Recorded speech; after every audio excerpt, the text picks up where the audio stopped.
Bonjour chers internautes, bienvenue dans votre émission Kelab parle de Samuel Noah Ministry. Cette émission qui vous est présentée par moi, le pasteur Trésor de Rotterdam. Et vous savez que cette émission, je ne la présente pas seule, je la présente toujours avec Maman Bijou. Maman Bijou, bonjour. Bonjour pasteur. Comment vas-tu? Oui, ça va, je vais bien, bonjour. Et aujourd'hui c'est un nouveau jour. Oui. Voilà chers internautes, aujourd'hui c'est une nouvelle émission. Nous allons parler du divorce et du remariage. Vous savez, aujourd'hui, il se passe beaucoup de choses dans les couples, dans les enfants de Dieu. Et les chrétiens et les païens, on ne sait plus qui fait quoi, qui dit la vérité, qui est dans le véritable.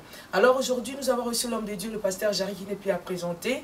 Il est venu aujourd'hui pour nous parler du divorce et du remariage. Vous savez pourquoi? Parce que sûrement, il a aussi constaté, sûrement, il a entendu, il a trop vu, étant homme de Dieu, nous recevons dans les églises les couples divorcés, les deuxièmes mariages, et des fois même les églises bénissent même les deuxièmes mariages. Des fois, un serviteur de Dieu divorce, il se remarie. Pour de quelles raisons, nous ne savons pas. Chacun a ses raisons, mais est-il qu'il s'agit d'un divorce et du remariage? Bonjour, pasteur Jarry. Bonjour. Comment allez-vous? Oui, je vais bien par la grâce. Les divorces et le remariage, très puissant. Ouais, comme nous le constatons. Alors, nous voulons d'abord saluer la femme du pasteur Jarry, Maman Dina. Que Dieu vous bénisse. Aujourd'hui, nous voulons parler du divorce et du remariage. Je sais que vous nous suivez derrière les écrans, Maman Dina, et je sais que vous avez soutenu papa. Et je crois que vous êtes encore en train de le soutenir parce que vous savez comment ça se passe. Derrière un homme puissant, il se cache une bonne femme comme vous. Oui, ça Voilà, c'est vrai. voilà, Maman Bijou, le divorce et le remariage. Pasteur Jarry, là. Waouh, tu sais, c'est un thème qui a toujours des polémiques parce que les enfants de Dieu ne savent pas quoi faire. Je ne sais pas, il y a beaucoup de choses qui se font tout autour de ces thèmes. Vraiment, c'est puissant. J'aimerais vraiment écouter les pasteurs, ce qu'ils vont nous dire à propos de ces thèmes. C'est merveilleux. Oui. Alors, pasteur, le divorce et le remariage, pourquoi? Pour voir, gloire à Dieu. Alors, vraiment, nous avions voulu parler du divorce et du remariage parce que pour notre information, ça va faire cette année, ça fait 10 ans depuis que je me suis marié. Alors, nous bénissons le Seigneur pour cela. Alors, nous avions voulu établir des bases bibliques sur le mariage, le divorce et puis le remariage parce qu'il y a beaucoup de choses qui se font aujourd'hui et que beaucoup d'enfants de Dieu ignorent. Il y a ceux-là déjà qui, étant sur la terre, sans le savoir, ils se dirigent déjà vers le chemin de l'enfer. Alors nous avions voulu par la grâce de Dieu, parce que quand nous voyons dans la Bible, on nous dit que le mariage, nous trouvons que c'est une institution de Dieu lui-même. Donc Dieu lui-même, il a institué le mariage.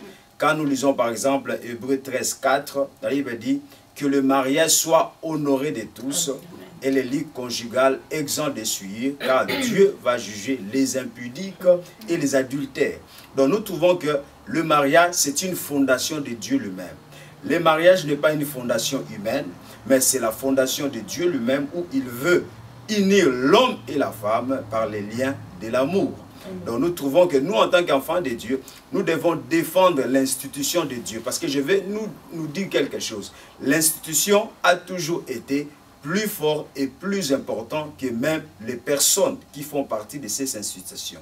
Parce qu'il y a des gens aujourd'hui qui peuvent se marier et ils vont passer, ils peuvent même mourir. Mais le mariage va rester. C'est pourquoi Hébreux 13, 4 nous dit que le mariage soit honoré de tous. On ne dit pas que le marié soit honoré de tous. On dit que le mariage. Donc Dieu, il parle de son institution.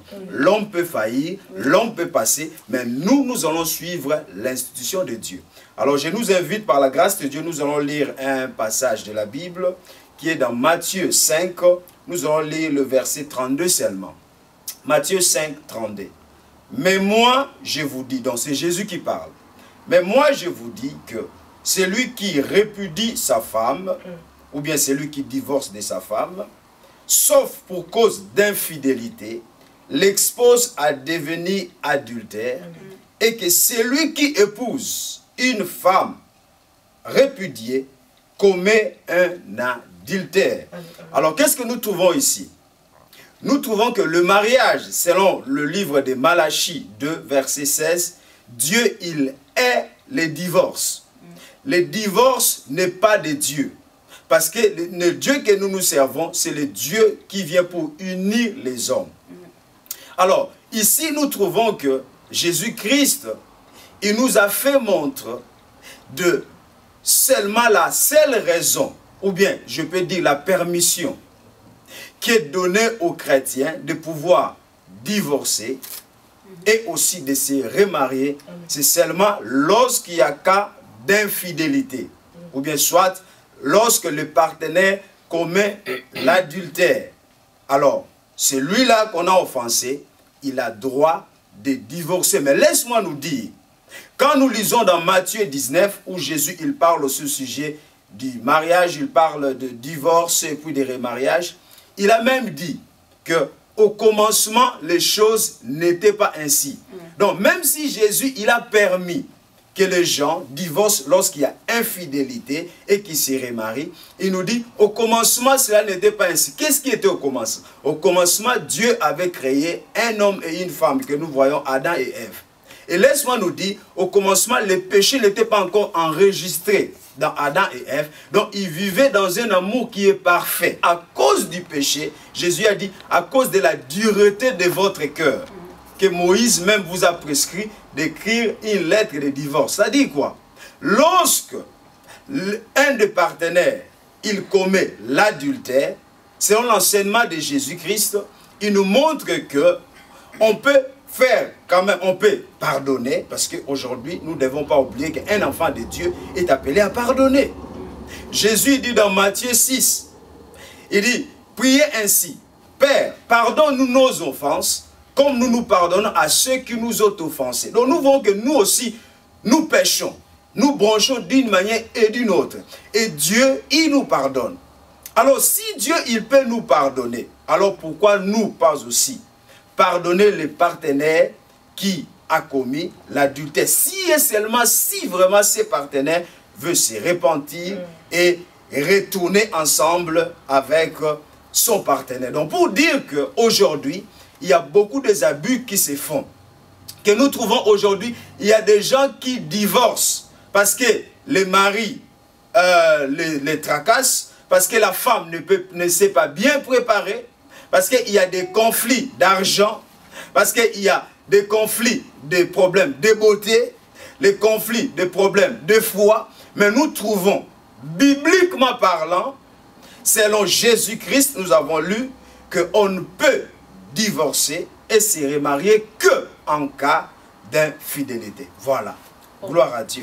Alors, mais je te laisse commencer, ouvrir une question parce que je sais que tu brûles en toi, parce que tu as vraiment des choses à demander au pasteur. Non. Alors, oui, je sais que même pas moi seulement, même nos internautes, hein, parce qu'il y a tant de questions, je pense bien. Parce que j'ai écouté bientôt le pasteur qui a dit, on va parler, je vais demander plus aussi au divorce, question sur le divorce, mais quand même j'ai d'abord écouté le pasteur qui a dit qu'après avoir, en cas d'infidélité, l'homme peut répudier sa femme et se remarier. Est-ce que c'est biblique de se remarier? Est-ce que c'est vraiment le cas que la Bible nous dit vraiment que tu peux répudier et puis tu te remaries? Est-ce que c'est ça? Oui, c'est ce que nous avons lu. Donc, je peux donner même deux passages. Nous avons lu dans Matthieu 5, 32. Vous pouvez lire avec moi. Matthieu 5, 32. Je vais encore relire. Écoutez-nous bien. Jésus qui parle. Mais moi, je vous dis que celui qui répudie sa femme, sauf, vous voyez, sauf pour cause d'infidélité, l'expose à devenir adultère, et que celui qui épouse une femme répudiée commet un adultère. Donc, qu'est-ce que Jésus dit ici? Il dit que si quelqu'un, il répudie sa femme, après que cette femme-là ait commis donc l'adultère, en ce cas-là, il n'y a pas de problème. C'est ce qu'il a dit ici. Donc, ce qui nous permet à dire que on peut divorcer en tant que chrétien si le partenaire, il commet l'adultère. Mais je peux donner encore un autre passage dans Matthieu 19, parce qu'il faut que la Bible parle. Amen. Alléluia. Amen. Donc nous sommes dans le livre de Matthieu 19. Alors, nous lisons ici à partir du verset 8 jusqu'au verset 9 de Matthieu 19. C'est Jésus toujours qui parle. Il dit, il leur répondit, c'est à cause de la dureté de votre cœur que Moïse vous a permis de répudier vos femmes. Au commencement, il n'en était pas ainsi. Mais moi, je vous dis, Jésus qui dit, hein, mais moi, je vous dis, que celui qui répudie sa femme, sauf, vous voyez, sauf pour infidélité, et qui en épouse une autre, commet un adultère. Et celui qui épousera celle qui a été répudiée, commet aussi un adultère. Donc nous trouvons que il dit que si la femme a commis l'impudicité ou bien l'adultère, en ces cas-là, l'homme, il peut bien se remarier. Mais si la femme ou bien si le partenaire n'a pas commis l'adultère, en ces cas-là, lorsqu'on se remarie, on est considéré comme un adultère. Non, je pense bien. Je ne sais pas si c'est moi qui comprends mal, parce que ces versets-là, moi, je le comprends comme étant, Jésus a dit, que si ta femme commet l'infidélité, tu peux les répudier. Donc, elle peut y aller. Si tu ne peux pas pardonner, tu la laisses partir. Mais il n'a pas dit que tu dois te remarier. Parce que je vois même dans le livre de Luc 16, 18, la Bible nous dit que quiconque répudie sa femme et se remarie avec une autre commet un adultère. Et quiconque épouse une femme répudiée par son mari commet un adultère. Ça signifie je peux répudier. Si je ne peux pas, j'aimerais bien même parler à Lingala parce que je pense que ça sonnera aussi bien pour nos internautes. Papa, Bible lobby, ce qui n'a pas limbisate, asali adultère, n'a pas limbisate, les kinga makasi makambwango. Je peux la laisser partir, la tiki a kende, mais pas me remarier parce que c'est clair. C'est clair. Maman Bijou, moi je pense que je suis totalement 100% avec vous. Depuis que j'ai connu la Bible, j'ai toujours compris ces versets comme tu es en train de démontrer. Ces versets voulaient juste dire que c'est bien beau de dire que ma femme, parce que là, on ne parle que de la femme. Mais la plupart du temps, l'impudicité, ça vient souvent des hommes. Mais ici, on parle de la femme, l'adultère, disons. Alors, ils disent que quand une femme commet l'adultère, son mari peut la répudier. Mais cependant, la Bible ne dit pas que quand tu la répudies, tu dois te remarier. C'est ça mon problème. Parce que les gens oublient. Quand répudier une femme, il tombe dans un piège que la Bible a mis pour la personne. Quand tu répudies ta femme déjà, tu es tombé dans le célibat endurci, sans le savoir. Mais le fait que l'homme en soi a des désirs, il veut transformer la Bible ou comprendre la Bible comme il pense, ou transcender la Bible, qu'est-ce qu'il fait? Il s'est dit qu'après le divorce, là, tout ça, il se remarie. Mais moi, je pense que, selon ces versets, les amis Olimbisa, parce que c'est d'abord le devoir d'un enfant de Dieu. Je suis d'accord avec ça. Si on continue à célibat, on ne sait jamais. Pasteur, pourquoi on a parce que dans verset au Pessi, dans Matthieu 19, sur total, dans verset Nassé, sur les acquis n'a qu'à ta femme, tu peux te remarier. Les disciples vont étonner. Bible lobi que les disciples vont étonner. Si c'est le cas, il ne vaut mieux pas se remarier. Parce que ce qu'on va aller attaché pour toujours. Comment il était pasteur? Ok, je vais répondre. Alors, nous ne devons pas penser. Nous ne devons pas penser selon notre pensée, mais nous devons penser selon la parole. C'est ça, je pense selon la parole. Jésus, il a bien dit. Donc, écoutons, Jésus a bien dit. Il dit, c'est seulement en cas d'infidélité qu'on répudie. Et il a parlé du remariage. Vous avez lu, non? Il a parlé du mariage. Quand tu es remarié, tu commets l'adultère. C'est clair. Non. On va relire encore. Oui. Relisons, on va relire tout doucement. C'est clair. Je ne sais pas comment vous ne comprenez pas cela. C'est clair. Nous sommes Matthieu 5, 32. Regarde ce qu'il dit. Mais moi, je vous dis que celui qui répudie sa femme, sauf pour cause d'infidélité, l'expose à devenir adultère. Et que celui qui épouse une femme répudiée commet un adultère. Je stoppe un peu. Qu'est-ce que cela veut dire? Jésus, il nous dit, si une femme a commis un adultère et que l'homme chasse cette femme-là, l'homme-là n'a pas de problème. En d'autres mots, si on peut simplifier les choses, cet homme-là, il n'a pas de problème.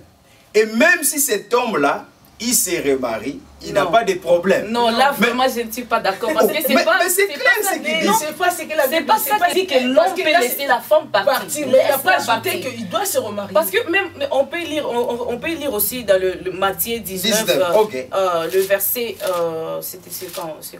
Combien? Non, c'était Matthieu 19. 19, le verset, je pense que 9. le verset 8 et 9.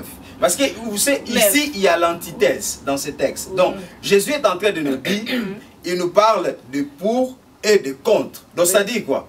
Lorsque quelqu'un, il commet l'adultère, il dit, en ce moment-là, l'homme peut donc divorcer. Et puis, il a parlé du remariage. Oui, ce qui revient aussi à dire, s'il n'y a pas l'adultère, l'homme ne peut pas ni divorcer, ni se remarier. Non, mais oui, mais parce qu'il dit que... Mais lisons, mais vous, comment vous le lisez? Parce que Matthieu 19. Acceptez, mais tout à fait, mais si vous, je vous dis que c'est lui qui répudie sa femme, sauf pour l'infidélité, et qui en épouse une autre, commet un adultère. Mais continue, tu n'as pas fini. Il répondit tout. Et c'est lui qui épousera, tu vois, c'est lui qui a été répudié, commet aussi un adultère. Il parle du cas où, non, mais pas ça. La femme... Moi, je pense que Jésus est en train de dire des choses qui s'est passées, mais selon lui, selon ce qu'il dit au commencement, il n'était pas ainsi. Ça veut dire que pour Jésus, même le divorce n'est pas le divorce, tu peux même pas dire que le mariage est typiquement humain. Oui. C'est les hommes qui le font. C'est ce que j'ai dit au commencement. J'ai dit ceci. J'ai dit que ce n'est pas une pensée vraiment que Dieu veut. J'ai dit ceci. C'est ce que j'ai dit que Dieu, il est le divorce. Mais Jésus nous explique ici. Il nous explique qu'en cas qu'un homme a commis l'infidélité, parce qu'il a brisé les liens, en ce cas-là, il y a une autre loi qui peut s'appliquer. C'est pourquoi il a même, si vous lisez la suite, dans 9, il a dit, moi-même je vais lire, parce que vous ne lisez pas la fin, moi je vais lire moi-même.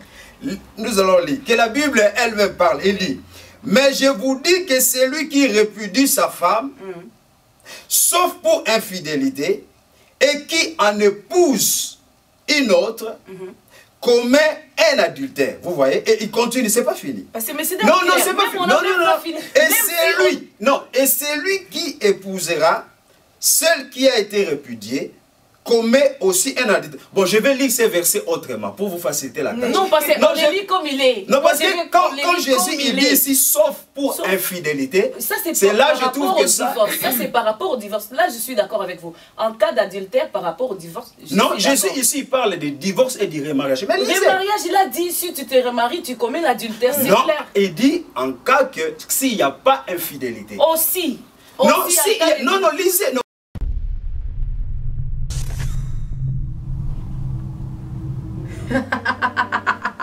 Demandez-moi quoi? Vous savez quoi? Je suis en train d'écouter quelque chose qui me fait rire, qui m'apporte le bonheur, qui m'apporte la joie. Nous savons qu'il n'y a qu'une chose seule qui peut apporter la joie, qui peut apporter le bonheur à un enfant de Dieu. Celui qui se croit chrétien, celui qui s'appelle enfant de Dieu. Vous savez quoi? C'est la bonne nouvelle.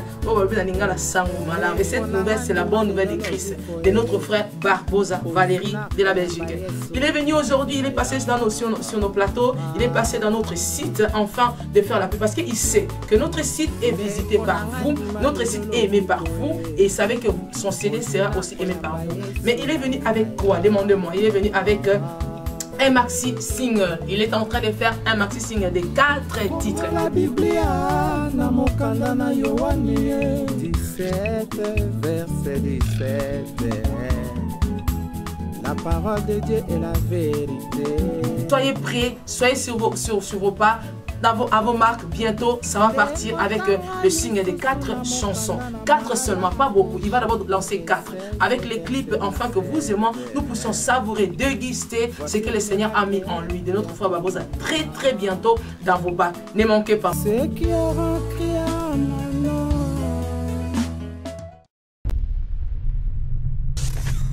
Jésus, il dit que s'il n'y a pas infidélité, c'est-à-dire, il dit ici, s'il n'y a pas infidélité, lorsque un homme divorce avec sa femme, cet homme-là, qui sache, il commet un adultère s'il se marie avec un autre. Donc ici, il évoque le problème du divorce et du remariage. Il le dit bien ici.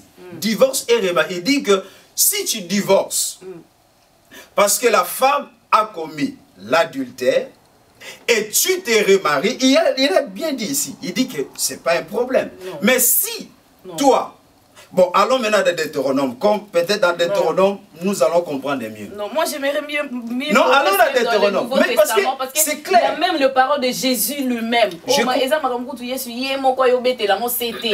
oui, mais c'est ce qui est clair parce qu'ici on parle du divorce et du remariage. Mais ce que vous ne voulez pas voir, peut-être vous ne voulez pas comprendre que Jésus il parle du divorce et du remariage. Et il nous explique qu'est-ce qui donne à quelqu'un la permission de divorcer et de c'est noir sur blanc. Voilà, chers internautes, c'est noir sur blanc. C'est trop chaud sur le plateau parce que nous sommes en train de parler d'un thème qui a bougé sûrement vos cœurs aussi.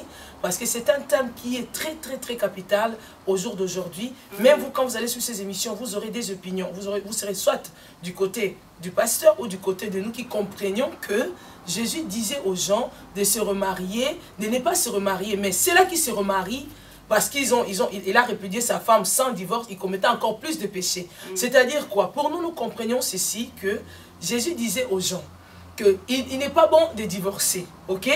Mais ceux-là qui divorcent même sans raison, juste parce que il veut se remarier par plaisir, parce qu'il a trouvé une autre femme plus belle que la première, ou une femme qui répond mieux à ses désirs ou à ses besoins que la première, commet un péché. Et même quand tu as divorcé de ta femme qui a commis l'adultère, selon ce que nous comprenons ce verset, pour Jésus, selon la pensée originale, il n'était pas permis de se remarier, peu importe la raison, sauf à cas de mort. La mort d'un autre partenaire, selon ce que nous comprenons dans la Bible. Mais aujourd'hui, le pasteur Jarry est venu nous faire comprendre autre chose. C'est-à-dire, il nous fait comprendre qu'on peut se remarier en cas d'infidélité du partenaire. Mais de quel partenaire? Est-ce que la femme se remarie aussi parce que le mari a commis l'adultère ou bien c'est seulement à l'homme? Pasteur Jarry, nous sommes revenus à vous. Ouais, moi d'abord je comprends qu'on ne se met pas encore d'accord sur ces points-là. On n'est pas encore alors peut-être, bon, moi je vais vous poser maintenant une question. Admettons que un homme et une femme sont mariés. Alors, la femme, elle tombe pas seulement en adultère, mais elle a choisi elle-même, la femme chrétienne, de vivre avec un autre homme. Ou la femme quitte la maison, je peux donner cet exemple, elle quitte même la maison, elle va vivre chez cet homme-là. Ils font la vie ensemble. Donc, elle ne veut plus du mari. Alors, dans ce cas-là, selon vous, que doit faire cet homme-là? Est-ce que s'il se remarie, c'est un péché ou bien c'est possible de se remarier? D'après moi, selon ce verset, parce que la Bible dit d'abord quelque part que même ça soit dans je ne sais pas quelle raison vous pouvez donner, vous péchez d'abord parce que, papa, parfois il y a d'abord un problème dans le mobile. Est-ce qu'au début d'abord, le mariage, est-ce que Dieu a agréé cela? Est-ce que Dieu a voulu cela? C'est ça le problème aussi. Parce que au mariage, mais est-ce que c'était fondé la base biblique? C'est ça les raisons. Mais ça, c'est seulement, je pense, que c'est les conséquences. De ce que toi tu as d'abord, ça veut dire qu'il faut consommer conséquences. On attend l'enfant de Dieu. Au tika, tout le monde a battu. On va la couper, est-ce qu'on a temple, tout le monde a haut. Veuve. On va la couper, est-ce qu'on a temple. C'est-à-dire, on peut tout servir Dieu sans toutefois se remarier parce que. Ça semble fort. C'est-à-dire qu'on peut supporter le célibat en attendant de comprendre qu'est-ce qui s'est réellement passé au lieu de sauter directement sur un autre mariage. Qu'est-ce qui ne prouve pas que le second mariage, du moment où tu n'as pas compris l'erreur du premier, le second va aussi échouer? Non, là maintenant vous parlez des options. Vous parlez des options, c'est-à-dire que quand il y a un cas d'infidélité, comme j'avais dit, il y a plusieurs options. Selon la Bible, nous voyons même dans Matthieu 19, Jésus il dit, soit vous pouvez rester eunuque, donc c'est-à-dire vous pouvez rester célibataire, soit vous pouvez pardonner, mais vous pouvez aussi vous remarier. Nous voulons établir les fondements bibliques. Alors c'est ces points-là que l'on ne se comprend pas. Alors je nous invite maintenant à lire Deutéronome 24. Deutéronome 24, peut-être ça va éclaircir encore. Deutéronome 24, nous lisons le verset 1 jusqu'au verset 3. Je lis Deutéronome 24, 1 à 3. Au nom de Jésus, je lis. Lorsqu'un homme aura pris et épousé une femme qui viendrait à ne pas trouver grâce à ses yeux, parce qu'il a découvert en elle quelque chose de honteux. Ici, on parle donc, il s'agit donc de l'infidélité, dans le contexte biblique. Il écrira, vous voyez, il écrira pour elle une lettre de divorce. Suivez très bien. Et après la lui avoir remise en main, il en ravera de sa maison elle sortira de chez lui, s'en ira, et pourra devenir la femme d'un autre homme. Vous voyez ça? Elle pourra revenir la femme d'un autre homme. Pourquoi? Parce qu'il y a cas d'infidélité matrimoniale. Oh, déjà ici, ça montre déjà qu'il y a une contradiction. Il peut y avoir un problème entre ce que Deutéronome dit avant Jésus et ce que Jésus lui-même est en train de dire. C'est pour cela que Jésus dit même que ce n'était pas ainsi au commencement. Écoute, maman Bijou, ici, on est en train de permettre d'épouser une femme répudiée. Mais Jésus dit, une femme répudiée, celui qui a une épouse, il commet adultère. Oui. Non. Il nous parle aussi, disons dans Deutéronome 24, on nous parle, selon la loi de Moïse, ce qui permettait à quelqu'un de divorcer et de se remarier.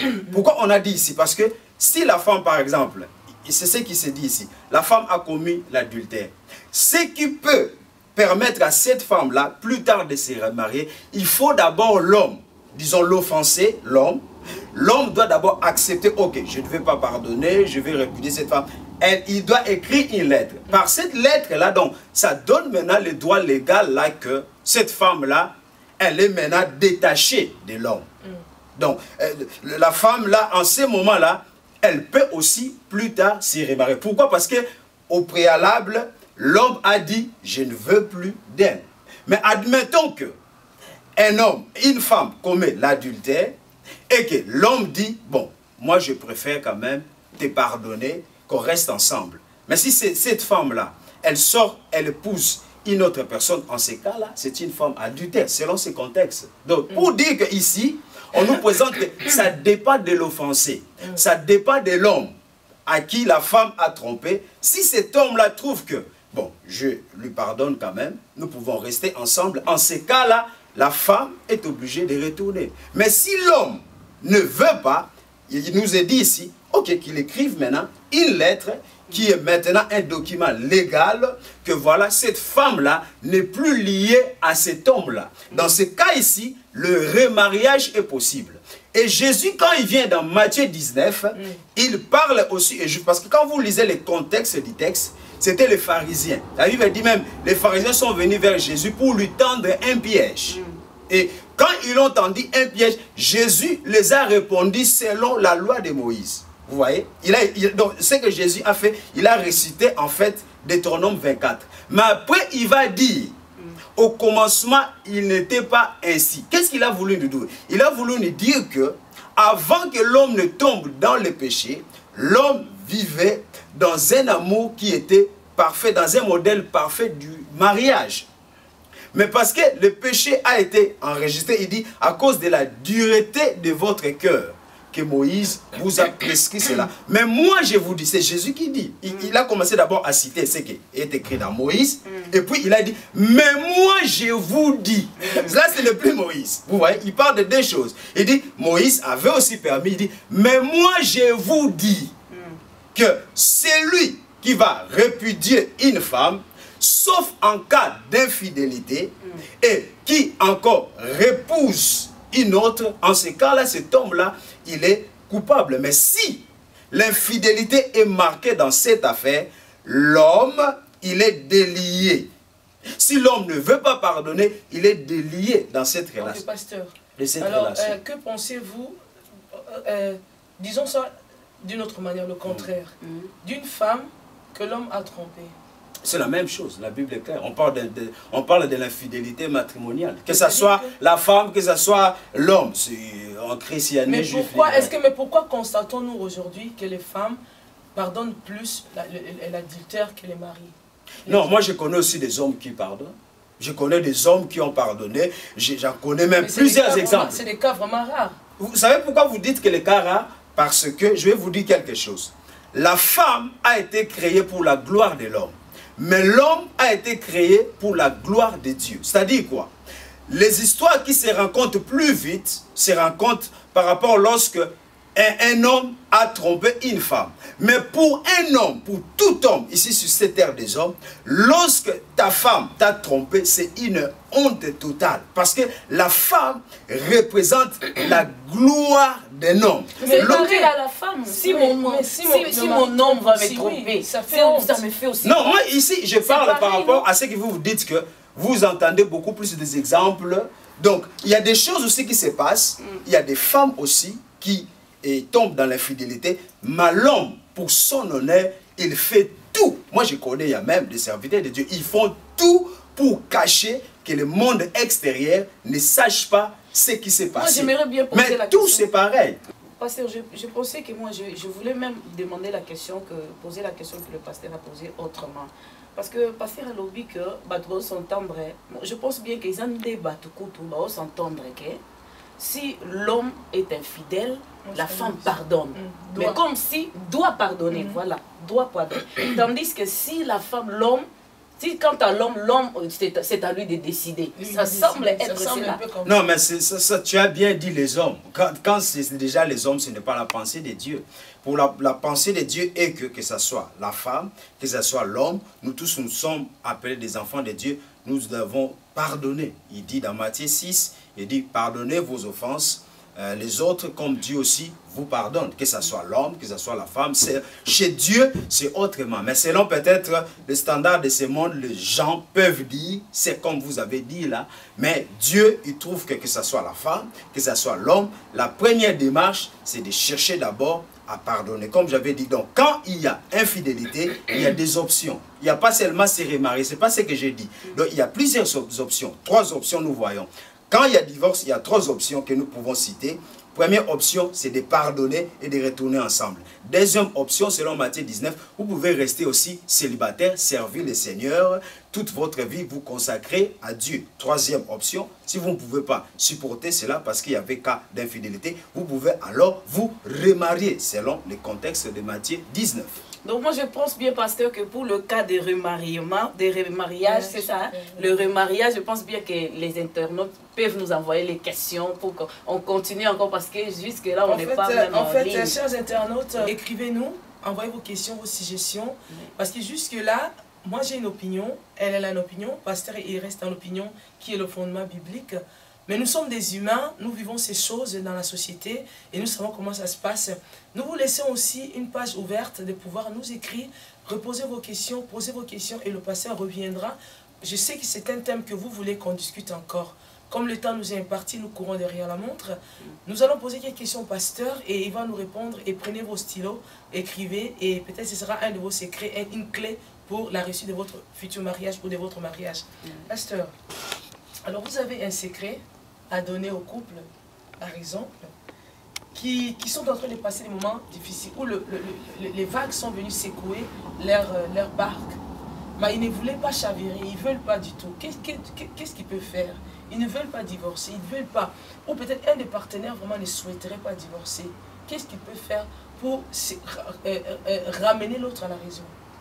Voilà, merci beaucoup. Je crois que la première des choses, c'est fondé sur le lien de l'amour. Vous savez, dans 1 Corinthiens 13, la Bible nous parle de l'amour de Dieu, l'amour agapé. On nous cite que l'amour de Dieu pardonne, l'amour de Dieu supporte, l'amour de Dieu croit à l'autre, l'amour de Dieu prie pour l'autre, l'amour de Dieu ne se regarde pas, n'est pas orgueilleux. Donc ça dit quoi? Je peux dire en ces cas ici, lorsqu'il y a des conflits, il y a des vagues, ce qu'il faut faire, il faut quitter de l'étape de l'égoïsme et entrer dans l'amour divin. Parce que quand il y a l'amour, tu vas croire que le partenaire, Dieu peut le changer. Quand il y a l'amour, tu vas supporter les erreurs de ton partenaire. Quand il y a l'amour, tu vas même croire. Parce que l'amour croit. Tu crois au futur, que le futur est meilleur par rapport à ce que vous êtes en train de vivre maintenant. Ok, pasteur. Mais j'aimerais aussi savoir, pasteur, parce que si c'est un peu étrange que quelqu'un qui a aimé auparavant un homme et par après il n'y a plus d'amour. Mais quelle est d'abord la cause? Qu'est-ce qui cause d'abord le divorce? Quelles sont les causes des divorces? Voilà, donc quand vous parlez maintenant des causes de divorce, c'est vaste, mais je peux parler selon moi ce que je trouve que c'est les 3 choses qui peuvent faire que le divorce peut venir dans un... Voilà, donc je peux citer 3 choses que selon moi, c'est que je considère. Premièrement, c'est d'abord quoi?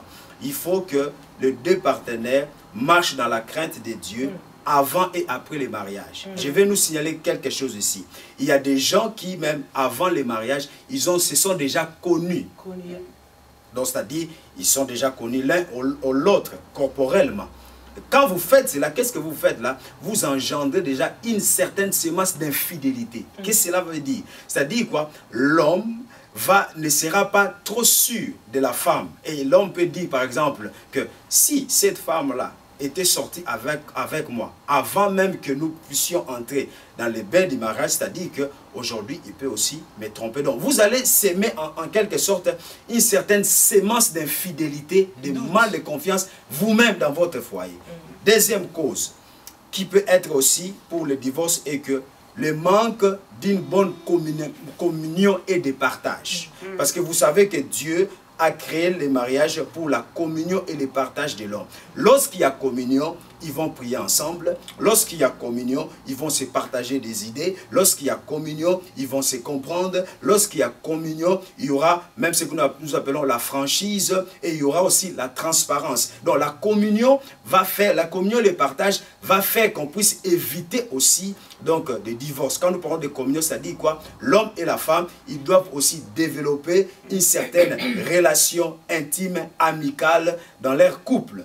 Et troisièmement, qui peut faire que le taux de divorce puisse augmenter, c'est aussi lorsque on minimise les problèmes donc de rapports sexuels. C'est quelque chose que beaucoup ne citent pas, mais moi, en tant que pasteur, dans ces 10 ans de ministère pastoral, je peux vous signaler, j'ai eu des cas où dans des couples, l'homme n'arrive pas à satisfaire la femme, ou bien la femme, ça fait plusieurs mois, ça fait plusieurs jours qu'elle ne veut pas s'accoupler avec l'homme. Alors que nous, dans 1 Corinthiens 7, l'apôtre Paul nous dit que quand tu es marié, ton corps ne t'appartient plus à toi-même, cela appartient à ton partenaire. Donc ne vous refusez pas les uns les autres, sauf en cas de jeûne et prière. Ça, c'est ce que moi je peux considérer comme les 3 causes majeures du divorce. Parce que vous avez cité au moins 3, mais que pensez-vous aussi des problèmes comme quelqu'un qui s'est marié avec l'autre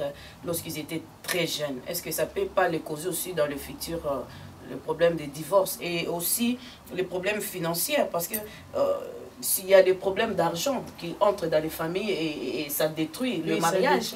Et puis je pense aussi à l'alcoolisme. Par exemple, un homme qui est plus propre, l'alcoolique plutôt, il prend plus d'alcool, ou bien un enfant qui est, comme on dit en néerlandais, facelaft, an eat. Est-ce que ça ne peut pas provoquer aussi le divorce? Ok, merci. Bon, moi, je pensais qu'on parlait beaucoup plus des chrétiens. Parce que quand vous parlez d'un alcoolique, déjà, un chrétien alcoolique, je ne pense pas, ça marche.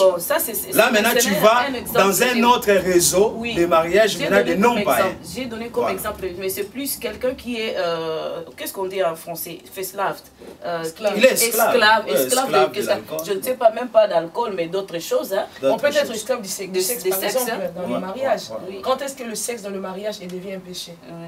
Non, ça devient un péché lorsqu'on commence à adorer la chose. Donc, quand on commence à adorer la chose, la femme est malade, mais on ne s'en occupe pas, on veut tout simplement satisfaire ses besoins ou vice-versa. Quand on commence à adorer la chose, là, ça devient un problème. Comme j'avais dit, il y a plusieurs causes, comme vous avez cité là, le mariage d'adolescents. D'abord, nous trouvons qu'un adolescent, c'est très difficile de marier un adolescent parce qu'il n'a pas encore certaines notions matures de la vie. Et c'est ce qui se fait même que dans les églises, avant que les gens se marient, on doit préparer ces gens-là. C'est là où il y a maintenant l'étape même des fiançailles. Parce que bon, on n'a pas le temps. Mais pendant les fiançailles, c'est le temps où maintenant, on prépare les gens qui veulent se marier. Et de voir si ces gens-là, ils sont vraiment, ils sont mûrs, ils sont matures pour pouvoir confronter les conflits dans les En parlant de fiançailles, est-ce qu'il y a une période donnée, une durée donnée, bibliquement parlant, pour le fiançailles? Bon, disons, pour le fiançailles, il n'y a pas vraiment une durée donnée, bibliquement parlant, mais seulement ce que nous pouvons dire, nous trouvons que les fiançailles ne doivent pas être trop, disons, un délai très court. Pourquoi? Parce que c'est pendant les fiançailles qu'on peut se découvrir l'un ou l'autre, par des questions, par des sorties, chercher à savoir la famille aussi de ton conjoint ou de la conjointe, ainsi de suite. Donc, les délais, bibliquement parlant, la Bible ne nous donne pas vraiment un délai où nous pouvons marquer pour les fiançailles, mais seulement, il ne faut pas se précipiter. Il ne faut pas se précipiter parce que le mariage, c'est quelque chose qui est vraiment très important. Quelqu'un qui est déjà dans le chemin des divorces, ou bien un mariage qui est déjà bien, en bon état, comment éviter les divorces? Très bien. Réponse que je vais donner, une réponse très courte. Pour éviter les divorces, il faut appliquer la sagesse de Dieu. Qu'est-ce que la sagesse de Dieu? La sagesse de Dieu, c'est la capacité de résoudre tous les problèmes de la vie. Donc, quand vous appelez la sagesse de Dieu, le Saint-Esprit, il va vous donner des moyens, comment il faut faire pour éviter le divorce. Ça peut différer d'un couple à une autre. C'est pourquoi j'ai résumé cela par une seule réponse. La sagesse de Dieu va nous aider à pouvoir résoudre tous les problèmes dans le couple. Et laisse-moi nous dire que dans chaque couple, il y aura des problèmes, il y aura des vents. Mais la sagesse de Dieu va nous épargner et va nous aider. Mais pour aider aussi nos internautes, hein, parce qu'il y a des gens qui entrent dans les divorces sans savoir les conséquences. Parce qu'au moins, avant qu'on termine, les conséquences des divorces. Voilà. Donc pour dire que derrière déjà les conséquences des divorces, nous trouvons déjà, dès l'instant où tu es déjà divorcé, déjà ta réputation. Surtout nous en tant qu'enfants de Dieu. Lorsque tu vas prêcher quelque part, on trouve déjà que, bon, ouais, tu parles comme les enfants entre eux, ça c'est ma demi-sœur, ça c'est mon demi-frère, ainsi de suite. Ou bien on présente déjà, bon, un homme de Dieu avec un ex, tout ça. Tu vois déjà... Donc, déjà, ça salue quelque chose dans ta réputation. Ça, c'est premièrement. Et puis, deuxièmement aussi, pour les enfants aussi, c'est plus pire. Ça va causer beaucoup de problèmes. Des fois, aujourd'hui, l'enfant ne sait pas. Ok, c'est week-end, je dois aller chez maman, je dois aller chez papa. Et donc, nous trouvons déjà que les conséquences du divorce, ça a toujours été néfaste. C'est pourquoi Malachie 2 nous a dit, Dieu, il est le divorce, il est la répudiation de la femme. Et je vais nous signaler encore pour nous dire qu'il y a deux institutions sur cette terre que le diable, il combat le plus. Un, c'est le mariage. Deux, c'est la famille. Et dans les domaines spirituels, mais aussi physiques, on nous parle de l'Église qui est présentée en tant que l'épouse de Jésus-Christ. On parle maintenant de mariage spirituel, ce n'est pas le mariage physique. Et nous parle aussi de la famille spirituelle qui est composée donc des enfants de Dieu. Voilà. Voilà, chers internautes, nous sommes arrivés à la fin de notre émission. Le temps vraiment nous est imparti, mais nous n'avons pas le choix. Vous saviez, chaque chose a son temps, dit la Bible. Mais j'ai retenu deux choses dans ce que le pasteur Jarry nous a parlé aujourd'hui.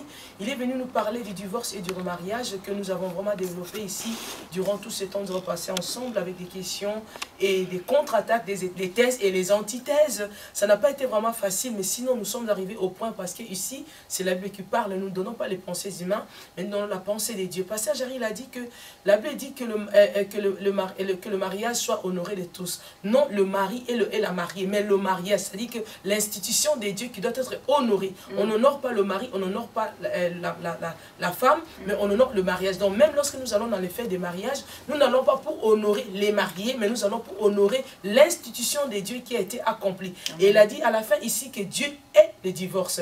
C'est-à-dire qu'en quelque sorte, qu'on le veut ou pas, qu'on soit saint, apôtre, bishop ou tribishop, lorsqu'on divorce, il y a toujours des conséquences néfastes. Donc, il sera mieux pour toi de prier que Dieu te donne la sagesse humaine, la sagesse de Dieu qui résout tous les problèmes dans les foyers. Que Dieu vous bénisse. J'ai été avec Maman Bijou, Maman Nzambi, et le pasteur a été notre invité. Moi, je suis le pasteur Trésor qui a présenté cette émission. Nous vous retrouvons très prochainement avec des questions. Sûrement, nous recevrons de vous. Que Dieu vous bénisse partout que vous trouvez. À la prochaine. Au revoir. Au revoir. Au revoir.